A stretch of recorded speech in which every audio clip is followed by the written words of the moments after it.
किसानों के लिए मक्का और आलू जैसी फसलों को लेकर सरकार ने कुछ निजी कंपनियों के साथ मिलकर एक नई योजना बनाई है, जिसमें किसान की उपज को संभालने, बेचने और प्रोसेस करने के तरीके बेहतर किए जाएंगे। यूपी में अब खेती सिर्फ खेत तक सीमित नहीं रहेगी। अब किसान भी टेक्नोलॉजी, मार्केट और बिजनेस से जुड़ेंगे और उन्हें उनकी मेहनत का सही मुनाफा मिलेगा। सरकार की इस नई योजना का नाम सार्वजनिक निजी भागीदारी कृषि मूल्य श्रृंखला विकास परियोजना रखा गया है।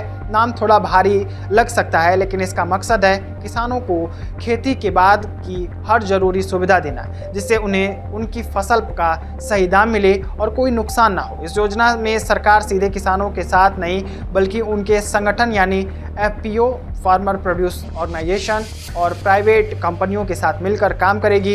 इसमें किसानों को मार्केट, टेक्नोलॉजी और संसाधनों तक बेहतर पहुंच मिलेगी।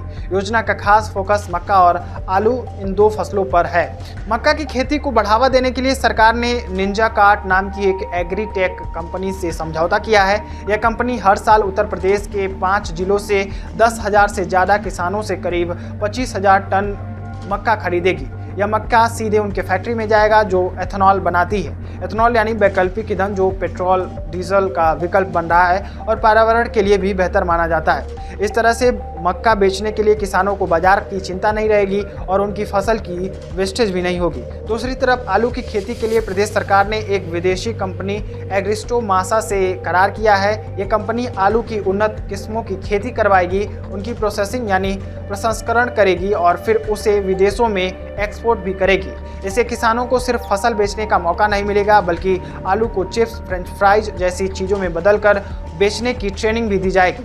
इससे प्रॉफिट भी बढ़ेगा और गांव के लोगों के लिए नए रोजगार भी मिल सकते हैं। इस पूरी योजना की एक खास बात यह भी है कि इसमें महिला किसानों और छोटे किसानों को खास तवज्जो दी जा रही है। इसमें बीज, मशीनरी, बीमा, डिजिटल प्लेटफॉर्म और फसल की सही कीमत तय करने वाली पारदर्शी प्रणाली जैसी सुविधाएं दी जाएंगी। यानी जिनके पास जमीन कम है या संसाधन नहीं है, उन्हें भी मौका मिलेगा। खास ध्यान इस बात पर भी दिया गया है कि फसल कटने के बाद उसका नुकसान ना हो। कई बार सही भंडारण न होने के कारण अच्छी फसल भी खराब हो जाती है। इसे रोकने के लिए कोल्ड स्टोरेज, कोल्ड चेन और ग्रेडिंग की सुविधा बढ़ाई जा रही है। इसका मतलब है कि सब्जी या अनाज को ठीक से रखा जाएगा, उसकी क्वालिटी के हिसाब से छांटा जाएगा और फिर मार्केट में भेजा जाएगा। इससे उनकी सेल्फ लाइफ बढ़ेगी, वो ज़्यादा दिन तक खराब नहीं होंगे। मुख्य सचिव मनोज कुमार सिंह ने इस योजना को ऐतिहासिक कदम बताया है। उनका कहना है कि इससे किसानों को सिर्फ खेती तक सीमित नहीं रहना पड़ेगा, बल्कि वे खेती के साथ प्रोसेसिंग, मार्केटिंग और